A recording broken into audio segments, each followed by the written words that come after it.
Hey guys, कैसे हो आप सब लोग। आज का हमारा टॉपिक है हाइपोक्सिया। ये हमारे रेस्पिरेटरी यूनिट का लास्ट लेक्चर है। हाइपोक्सिया बहुत ही ज्यादा इंपॉर्टेंट होता है। 10 मार्क्स में, 20 मार्क्स में, 5 मार्क्स में, 2 मार्क्स में, ये कहीं पे भी पूछा जा सकता है तुम्हारे यूनिवर्सिटी एग्जाम्स में। तो इसको जरूर पढ़ के जाना। मैंने जितने टॉपिक्स कवर करे हैं वो यूनिवर्सिटी पॉइंट ऑफ व्यू से बहुत ज़्यादा इंपॉर्टेंट है। भले वो ट्रांसपोर्ट हो, डिफ्यूजन हो, एक्सचेंज हो, जितने भी हो, मैंने सारी यूनिवर्सिटी पॉइंट ऑफ व्यू से रिलेवेंट टॉपिक्स ही जो है कवर करे हैं तुम्हारे। सो उनमें से एक है हमारा हाइपोक्सिया। हम देखने वाले हैं हाइपोक्सिया, पूरी डिटेल में पढ़ने वाले हैं, टाइप्स पढ़ेंगे, प्लस एडिशनली हम टाइम स्ट्रोक्स ब्रीदिंग क्या होती है उसके बारे में भी आज पढ़ने वाले हैं। सो अगर तुम लोग नए हो तो चैनल को सब्सक्राइब जरूर करना। तुम लोग को अगर नोट्स चाहिए तो ज्वाइन कर सकते हो मेरा टेलीग्राम चैनल, और अगर मेरे साथ कनेक्ट करना चाहते हो या फिर डाउट्स पूछना चाहते हो तो इंस्टाग्राम पे तुम लोग मेरे को मैसेज कर सकते हो।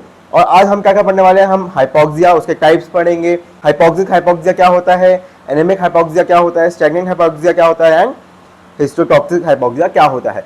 इसको याद करने की मैं एक छोटी सी ट्रिक बताता हूं तुमको। ये ट्रिक वैसे बहुत फेमस है, हमारे टीचर्स ने भी हमको बताई थी, शाह, SHAS, ठीक है।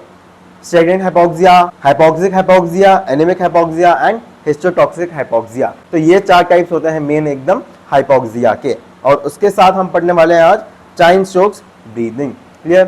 सो आज का लेक्चर हम शुरू करते हैं। सबसे पहले हम पढ़ने वाले हैं hypoxia.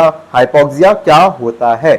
Hypoxia is a medical condition characterized by decreased level of oxygen in the body tissues। Body tissues है, अब वो किसी भी कारण की तरह वजह से हो सकता है। भले ऑक्सीजन की सप्लाई कम हो, हमारे ऑक्सीजन कैरिंग यानी हीमोग्लोबिन की सप्लाई कम हो, हमारा ब्लड फ्लो वो ठीक से काम नहीं कर रहा है, या फिर हमारा कोई जो टिश्यू है यानी कि हिस्टो मीन्स टिश्यू, तो हमारा अगर टिश्यू है उसमें कोई प्रॉब्लम है, तो इन 4 कारणों की वजह से क्या क्या हो गया, ऑक्सीजन की अवेलेबिलिटी, ऑक्सीजन की carrying capacity, blood flow and tissue irregularities, इन 4 कारणों की वजह से हमारा हाइपोक्सिया जो है डेवलप हो सकता है। Clear. 4 important factors which leads to hypoxia are oxygen tension in the blood, oxygen tension in the arterial blood, oxygen carrying capacity of blood, velocity of the blood flow and utilization of oxygen by the cells. Clear. On the basis of above factors, hypoxia is classified into 4 types: hypoxic hypoxia, anemic hypoxia, stagnant hypoxia and histotoxic hypoxia। ये 4 उसके types होते हैं। Clear? Okay. So hypoxic hypoxia is a type of hypoxia characterized by low levels of oxygen in the arterial blood, which can occur due to various factors affecting the body's ability to adequately oxygenate tissues. Let's dive deeper. Okay, let's dive deeper into its causes and details। हम उसको पूरा detail में अभी पढ़ेंगे। So किसी भी कारण की वजह से अगर हमारी बॉडी में ऑक्सीजन लेवल्स ड्रॉप हो जाएं तो उनको हम कैरेक्टराइज करेंगे हाइपोक्सिक हाइपोक्सिया में। हाइपोक्सिया का मतलब ही होता है कि हमारी बॉडी में ऑक्सीजन की कमी होना, हमारे टिश्यूज में ऑक्सीजन की कमी होना, हाइपोक्सिक हाइपोक्सिया। ऑक्सीजन की कमी से होने वाला hypoxia is hypoxic hypoxia. Clear. Causes क्या हो सकते हैं इसके, हाई एल्टीट्यूड। हाई एल्टीट्यूड पे क्या होता है, प्रेशर ऑक्सीजन का ड्रॉप करता है, तो वहां पे ऑक्सीजन की डिफ्यूजन कैपेसिटी कम हो जाती है, उस वजह से हाइपोक्सिक हाइपोक्सिया डेवलप हो सकता है।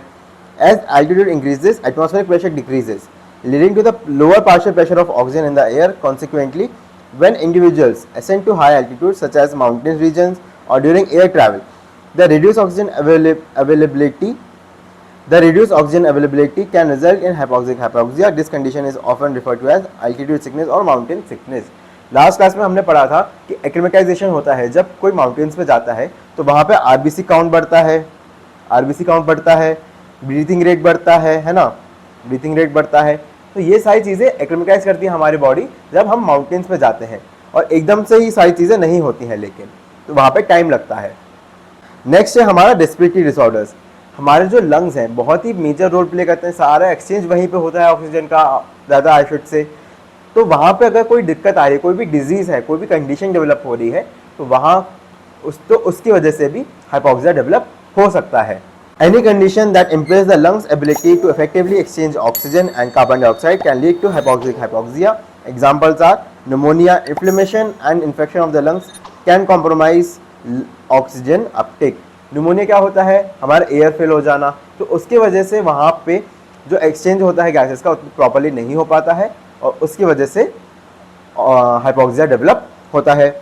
Chronic obstructive pulmonary diseases, COPD इसको हम बोलते हैं शॉर्ट फॉर्म में, एम्फाइसीमा हो गया, क्रोनिक ब्रोंकाइटिस हो गया, इनकी वजह से क्या होता है एयरवेज जैसे कि ट्रेकिया, ब्रोंकियोल्स, इन सब में इनका साइज जो है डिक्रीज हो जाता है। क्लियर, अगर ये नॉर्मल है तो ये साइज इनका डिक्रीज हो गया है यहाँ पे। तो ऑब्स्ट्रक्शन की वजह से वहाँ पे हमको ज़्यादा एक्सचेंज नहीं हो पाता है, ज़्यादा पैसेज नहीं हो पाता है किसी भी चीज़ का। मान लो अगर एक रोड इतनी बड़ी है और एक रोड इतनी छोटी है तो ट्रैफिक लगने के चांसेस कहाँ ज़्यादा हैं सर, इस रोड पे ज़्यादा हैं जो छोटी रोड है। ठीक है, जो छोटी रोड है इस पर ज़्यादा चांसेस है ट्रैफिक लगने के रादर देन जो बड़ी रोड है। ठीक है, नेशनल हाईवेज पे ज़्यादा जाम नहीं लगता है रादर देन जो हमारे स्टेट हाईवेज हो गया या फिर हमारे जो गली मोहल्ले की रोडें हो गया, वहाँ पे एक्सीडेंट भी ज़्यादा हो जाते हैं।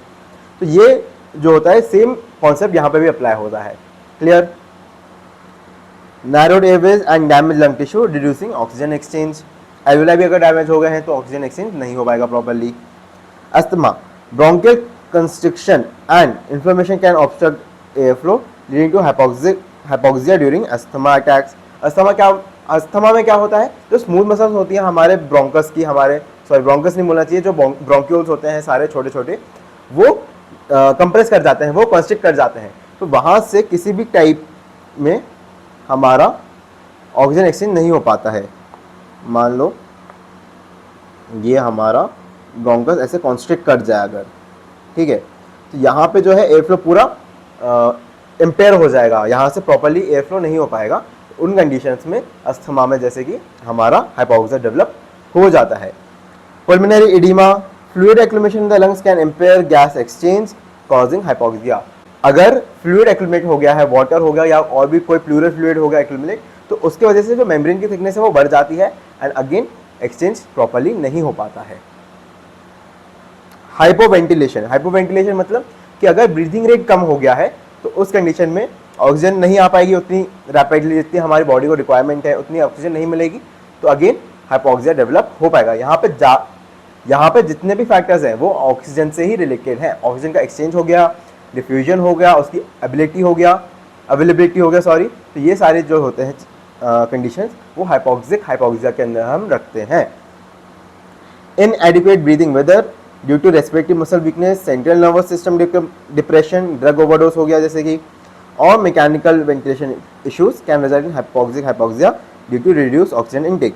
Carbon monoxide poisoning, carbon monoxide क्या करता है, ऑक्सीजन को डिस्प्लेस कर देता है हीमोग्लोबिन से। ठीक है, तो अगेन जो अवेलेबिलिटी है ऑक्सीजन की वो कम हो जाती है और अगेन वापस हाइपोक्सिया डेवलप हो जाता है। Carbon monoxide has a higher affinity for haemoglobin than oxygen, forming carboxy haemoglobin which reduces blood's oxygen carrying capacity. Inhalation of carbon monoxide typically from sources like faulty heating systems or vehicle exhaust can lead to hypoxia.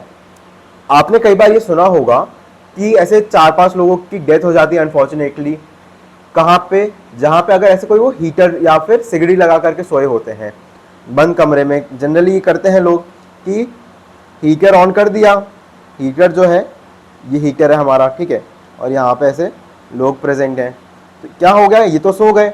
अब सोते time क्या होता है, हमारा जो brain है वो suppress हो जाता है, हमको इतनी अवेयरनेस नहीं होती हमारे आसपास के एनवायरनमेंट के बारे में। तो ये हीटर क्या करता है, धीरे धीरे जो ऑक्सीजन अवेलेबल है पूरे हमारे कमरे में उसको यूटिलाइज करता है, क्योंकि हीटिंग के लिए, हमारे बर्निंग के लिए ऑक्सीजन लगती है।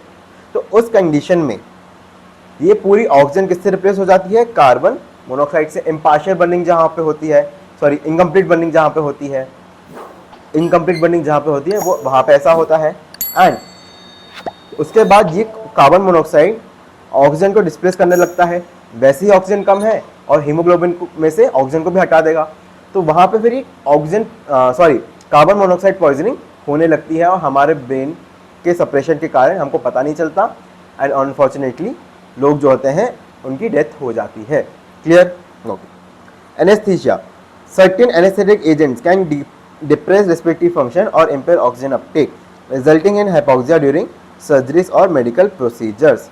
जनरल एनेस्थीसिया देते हैं हम लोगों को जो मेजर सर्जरी के अंदर जा रहे होते हैं कोई, तो उस कंडीशन में ये जो रेट होता है बहुत ही डिप्रेस कर देता है ब्रीथिंग का, एंड अगेन हाइपोक्सिया डेवलप हो सकता है। क्लियर। नेक्स्ट हम पढ़ने वाले हैं anaemic hypoxia. Anaemic hypoxia is a type of hypoxia characterised by reduce oxygen carrying capacity. यहाँ पे जितने इम्पेयरमेंट्स होंगे वो हीमोग्लोबिन एसोसिएटेड होंगे। Clear. Of the blood due to decrease in concentration और फंक्शनैलिटी ऑफ हीमोग्लोबिन। कंसंट्रेशन या फिर functionality, अगर किसी भी इरेगुलर टाइप का हीमोग्लोबिन बनता है, जैसे कि हम देखेंगे सिकल सेल एनीमिया में, थैलासीमिया में, वहां पे हीमोग्लोबिन की जो मॉलिक्यूलर स्ट्रक्चर होता है वो इम्पेयर हो जाता है एंड उसकी वजह से हाइपोक्सिया डेवलप हो जाएगा। Haemoglobin is the protein of red blood cells responsible for binding and transporting oxygen from the lungs to the body's tissues. When anemia or other conditions lead to insufficient hemoglobin or dysfunctional hemoglobin molecules, oxygen delivery to tissues becomes impaired, resulting in anemic hypoxia. यहाँ पे जितने factors होंगे वो haemoglobin associated होंगे कि major carrier protein कौन है, वो हीमोग्लोबिन है। Causes of anaemic hypoxia, iron deficiency anaemia.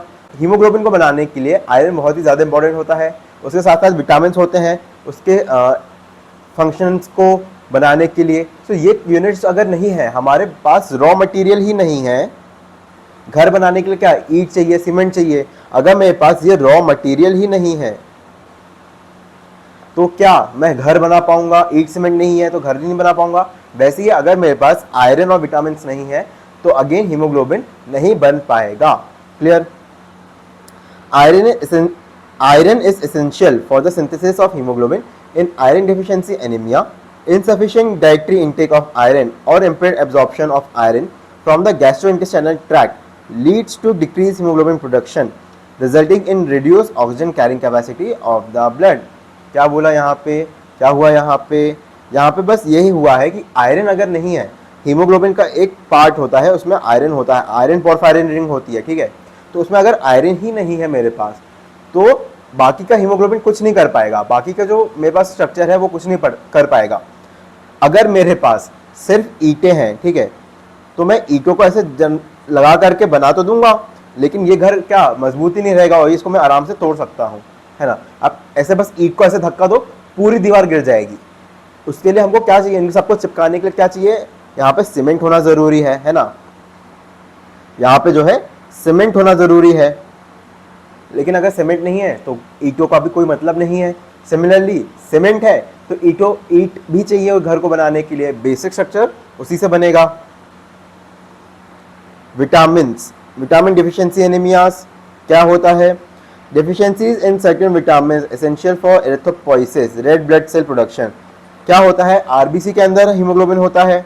अब हीमोग्लोबिन को कैरी करने के लिए आरबीसी नहीं है तो क्या होगा, अगेन कोई मतलब नहीं है हीमोग्लोबिन के होने का। Can result in anemia. For example, vitamin B12 deficiency or folate deficiency can impair DNA synthesis in red blood cell precursors, leading to megaloblastic anemia and reduced hemoglobin levels. Blood वाले unit में मैंने पूरा erythropoiesis समझाया हुआ है कि mega कैरोब्लास्ट क्या होते हैं, मेगा कैरोसाइट, ये सब पूरा हमने नॉर्मोब्लास्ट का होता है ना।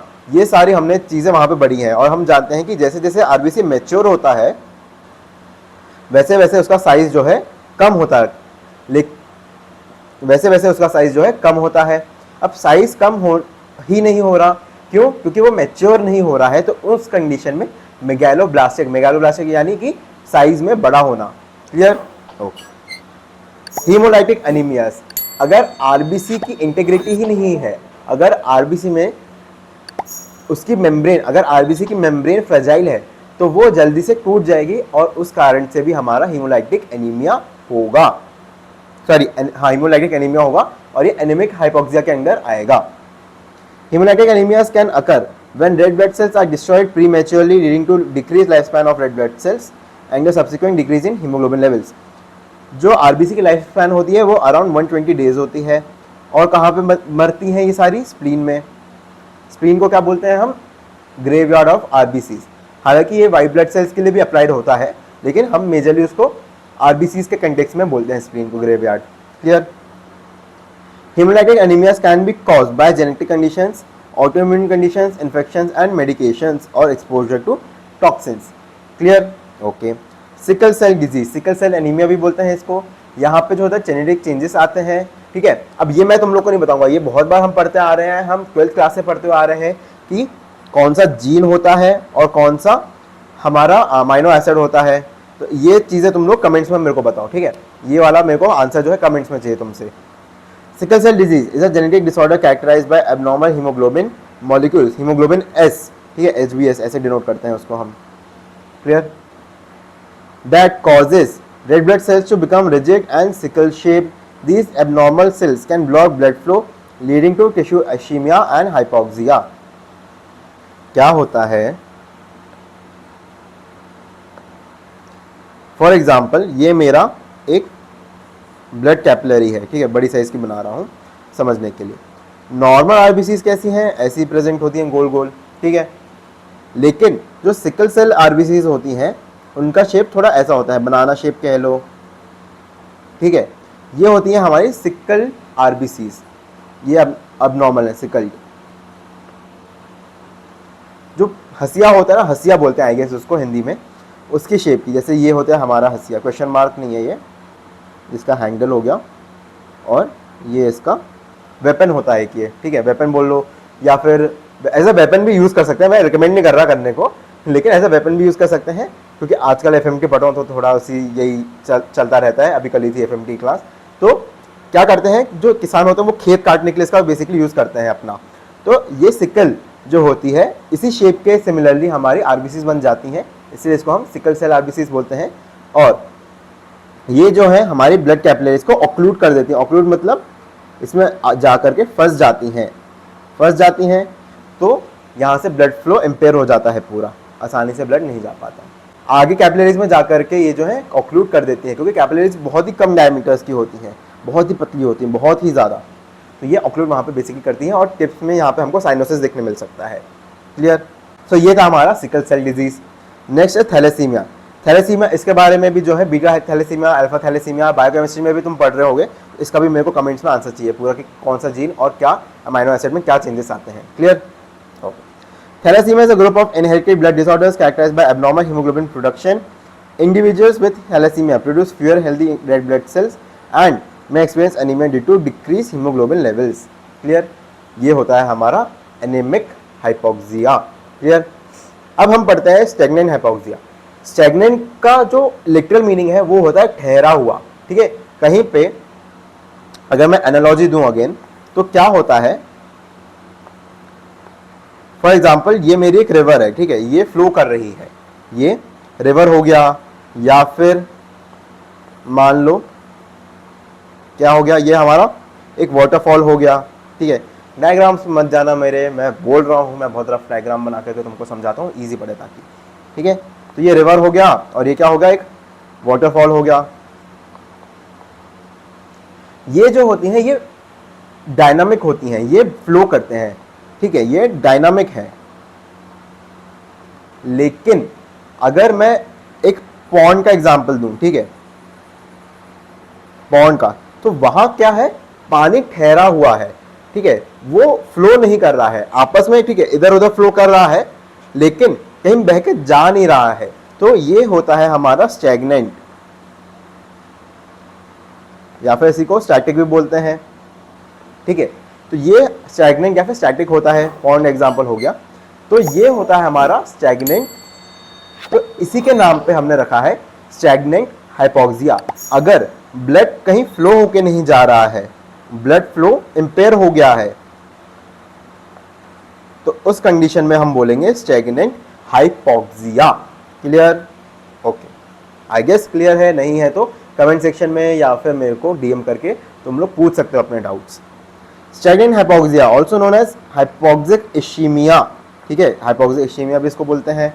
Occurs when there is decrease in oxygen delivery to tissues due to inadequate blood flow और सर्कुलेशन। अगर मैं बोलूं जोमेटो स्विगी की भाषा में, तो डिलीवरी जो हमारे करने वाले भैया लोग आते हैं, अगर वो नहीं है तो उसको हम बोल सकते हैं, तब तो क्या है, जोमेटो स्विगी का पूरा बिजनेस ठप हो जाएगा, तो उसी को हम बोलेंगे stagnant hypoxia, clear. Unlike hypoxic hypoxia, which involves a decrease in oxygen content of the blood itself, stagnant hypoxia results from reduced perfusion of oxygen-rich blood to tissues despite normal oxygen levels in the bloodstream. Oxygen बराबर आ रही है, हमारा haemoglobin सही से है, एकदम functional, fully functional haemoglobin है, लेकिन जो ब्लड फ्लो है वो ही इम्पेयर हो गया है, कहीं पे एम्बोलिज्म डेवलप हो गया है, कहीं पे थ्रोम्बस डेवलप हो गया है, तो इन कंडीशंस में हमारा परफ्यूजन जो है इम्पेयर हो जाता है, हमारा ब्लड फ्लो इम्पेयर हो जाता है, उसको हम कैटेगराइज इन कंडीशंस में करेंगे। कॉजेज क्या हो सकते हैं? हार्ट फेलियर, जो हमारा हार्ट है वो एक पंप के समान काम करता है, अगर इसी में कोई कंडीशन ऐसी डेवलप हो गई है कि इनएफिशिएंटली पंप कर रहा है ब्लड को, तो उस कंडीशन में भी स्टैग्नेंट हाइपोक्सिया हम उसको बोलेंगे। Clear? Decrease cardiac output and heart failure limits oxygen delivery to the vital organs, नहीं जा पाएगी ब्लड उतना। ठीक है, यहाँ पे सिर्फ ये मतलब नहीं है कि एकदम रुक गया है, उसका परफ्यूजन, उसका रेट ऑफ फ्लो कम हो गया है, वो कहीं पे ऑक्लूड होने की वजह से नहीं आ रहा है, कैपिलरीज में कोई ऑक्लूजन आ गई है, ये सारी कंडीशंस भी हम इसके अंदर कैटेगराइज करते हैं। Shock, various types of shock including hypovolaemic, cardiogenic, septic, anaphylactic. Shock पूरा हम पढ़ चुके हैं, कहाँ पे?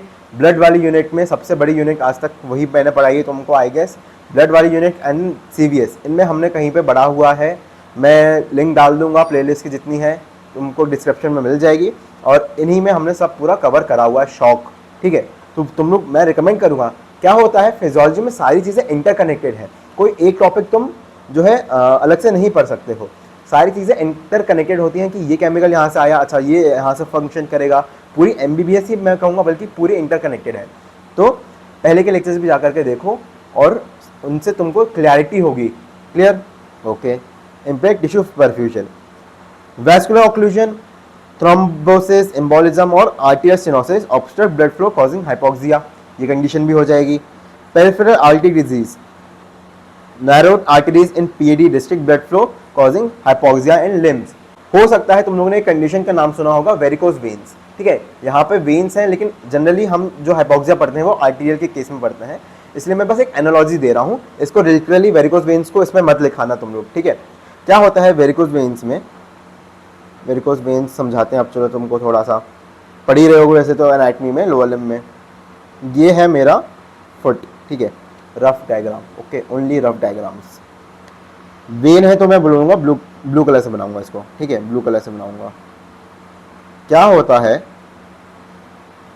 जो लोग बहुत खड़े रहने का काम करते हैं, जैसे कि ट्रैफिक ऑफिसर्स हो गए, पुलिस वाले हो गए, टीचर्स हो गए, जो लाइव क्लासेस में पढ़ाते हैं, मेरे जैसे नहीं, तो इनमें जो ये वेन्स होती हैं वो कॉन्स्ट्रिक्ट कर जाते हैं और इसी को हम बोलते हैं वेरिकोज वेन्स। ठीक है, वेरिकोज वेन्स इनको हम बोलते हैं वेरिकोज वेन्स। कॉन्स्ट्रिक्ट होने के कारण यहाँ पे जो है ब्लड का रिटर्न नहीं हो पाता है उतना अच्छे से, परफ्यूजन नहीं हो पाता है, तो ये जो होते हैं काफ़ी टाइम के बाद जो है हमको ये देखने मिलती है। जब इंसान अपने लेट 30s या 40s में होता है तब हमको ये सारी चीज़ें देखने मिलती हैं। क्लियर? ओके। नेक्स्ट है हमारा venous congestion, conditions like thrombosis और venous insufficiency impede venous return leading to hypoxia in tissues.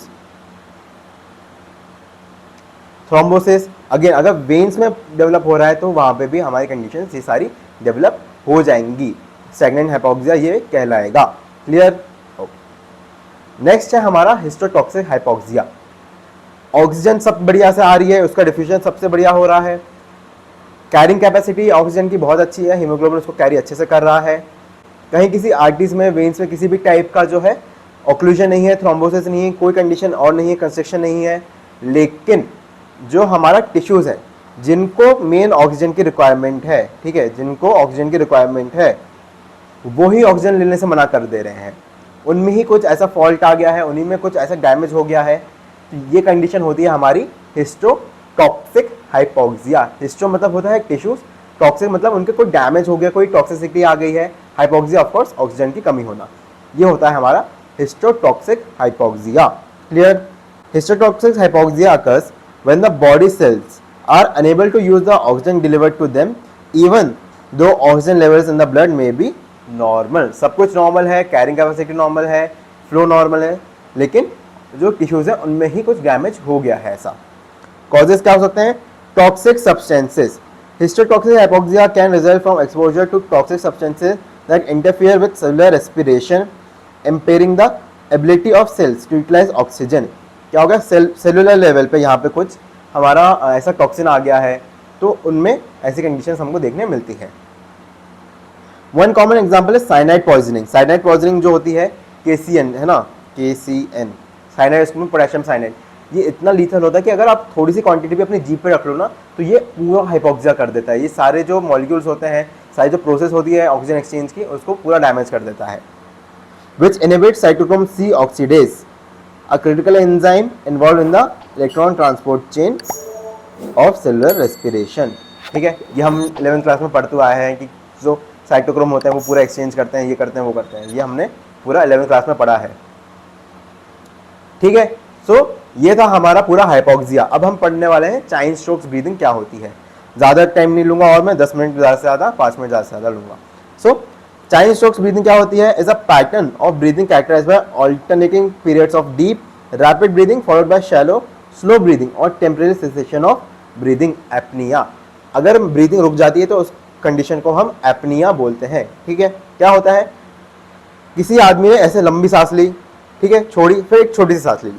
ठीक है, वैक्सिंग एंड वेनिंग इसको बोलते हैं हम। ठीक है, एक लंबी सांस लेना एंड एक छोटी सांस लेना, और या फिर सांस ना लेना, इसको हम चाइन स्ट्रोक्स ब्रीदिंग बोलते हैं। कैरेक्टरिस्टिक्स क्या होते हैं इसके? Crescendo decrescendo pattern. ठीक है, ये एक्चुअली क्या होता है, Cheyne Stokes breathing as such कोई नहीं पढ़ाता है, ना लोगों का ध्यान जाता है, लेकिन ये इतना अनप्रेडिक्टेबल क्वेश्चन होता है ना, वो दे देते हैं, एग्जामिनर जो होता है तुमको दे देता है क्वेश्चन कि लो करो। Breathing starts shallow and slow, gradually increases in depth and rate, reaches a peak, then gradually slows down again, ultimately leading to a temporary pause in breathing apnea before the cycle repeats. It is also called waxing and waning. Clear? Okay. Regular cycles. Chain strokes breathing typically follows a predictable pattern with a regular intervals between cycles, often lasting about 30 to 60 seconds पर cycle. ये जो पूरी cycle होती है waxing and वेनिंग की, यानी कि एक लंबी सांस लेना और एक छोटी सांस लेना या फिर नहीं लेना, ये एक टिपिकल पैटर्न में रिपीट करती है अपने आप को। क्लियर? और ये 30 और 60 सेकेंड्स में रिपीट करती है पूरी साइकिल जो होती है। Associated symptoms.